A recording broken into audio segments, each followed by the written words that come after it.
Hello, my friends, and welcome back. Thank you very much for being with me again today. Another one of those articles that initially have a title, a headline, and then when I'm trying to present it here, because I thought the title was very interesting, they changed it a little bit. So let me show you this little thing, and we're going to discuss who is the main threat to global economy, the Russians claim. Can you guess what that is? Well, this is the name of the article that I got earlier today. Okay, Russia names main threat to global economy. This is from Russia Today at 8:31. Blah blah blah. Okay, and then I went obviously on Russia Today, and this is where I got it. U.S. government debt biggest threat to global economy. So they make it a little bit milder, I would say. This article is from the 10th of January 2024.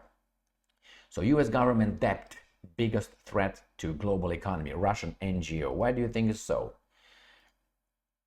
I've been told here many times that, hey, it's good to have debt. Well, they made it that way to sound like it's good. Why? Because if you have some debt, then you have a good credit score. If you don't have any debt, they don't like that a bit. So you always have some, have to borrow some money. From whom? Anyway, so that's one thing. The other thing is, as a country, is like a human being. You get a lot of debt. At one point, you can't. First, you shouldn't be allowed to have a certain kind of debt. If you can't pay it back, nobody will give you any loans anymore. The problem with the country, it seems like these guys don't give a shit. So they're gonna give. The country cannot pay back. They don't care. You're shackled. As an individual, they shackle you with, hey, I can't really get my money back. Why? Because his properties or whatever he owns, if we all these creditors come to get it, we will not get back what put in, which makes sense. But still, in the country, they will get a little bit until what? What's gonna happen? This is why these guys are having this little article here. So let's read it. The burden of unsustainable and could destabilize. Now the burden is unsustainable and it could destabilize the financial system, Roscongress has warned. U.S. government debt and Washington's budget deficit present the biggest threat to the global economy this year, Russian government agency Roscongress has warned.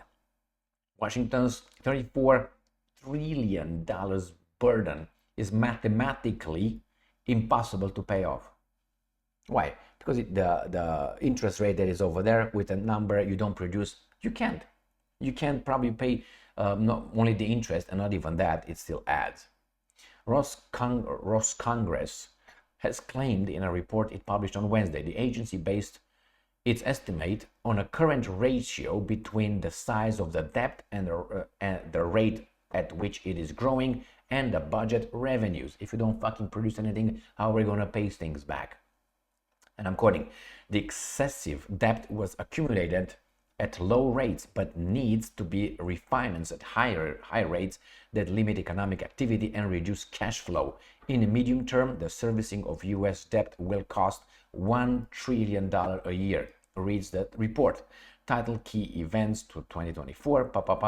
The US government cannot solve the problem by restarting the printing press this year because that would lead to higher inflation, the report added. The country saw consumer prices shoot up to the highest level in decades in 2022, prompting the Federal Reserve to embark on a series of rate hikes to tame inflation. U.S. government federal debt topped $34 trillion for the first time in history at the end of December. It now amounts to about $102,000 for every man, woman, and child in the country. So each of us have a debt of $102,000 on top probably of whatever we got, if we got.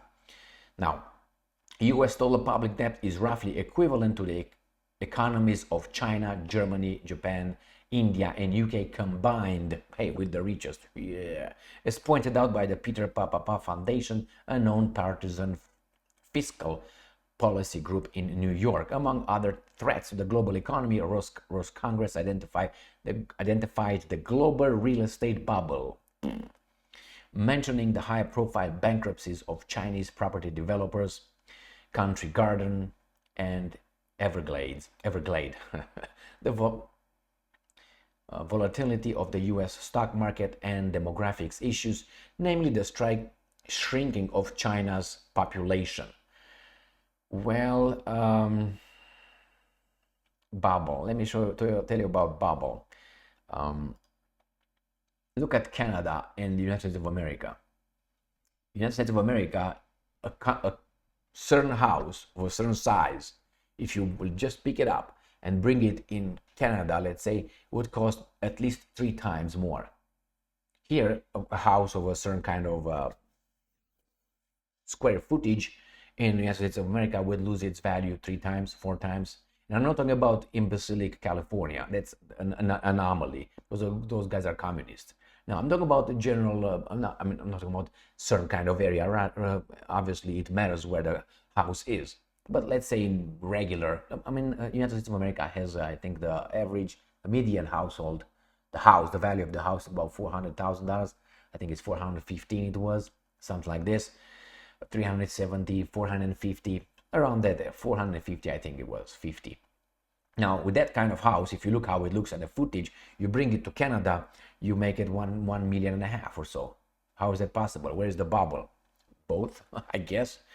So let's see what else these guys are saying. The Ross Congress Foundation was established. We don't care. You are anyway. You are Putin's guys, right? Yes. So, what do you think? The problem is these guys are interconnected financially. Because you look at the production. What does US produce?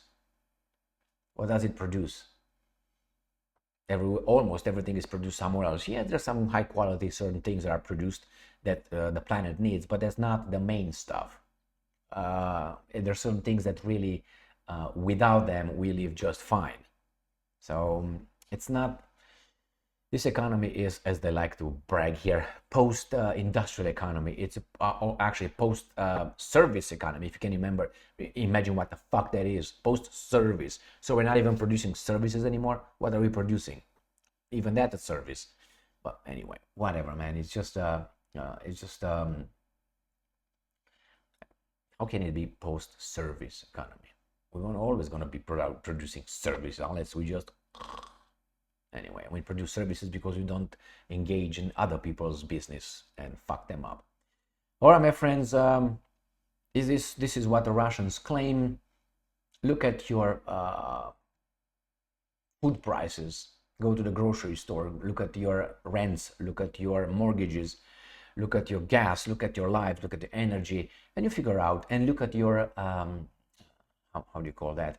How much your income was increased in the same period of time. Let's put 5 years, and we're going 4 years, 3 years after Trump. Let's put this after Trump, and COVID.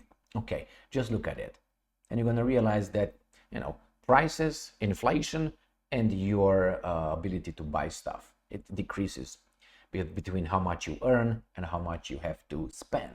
That means your life is worse than it was before.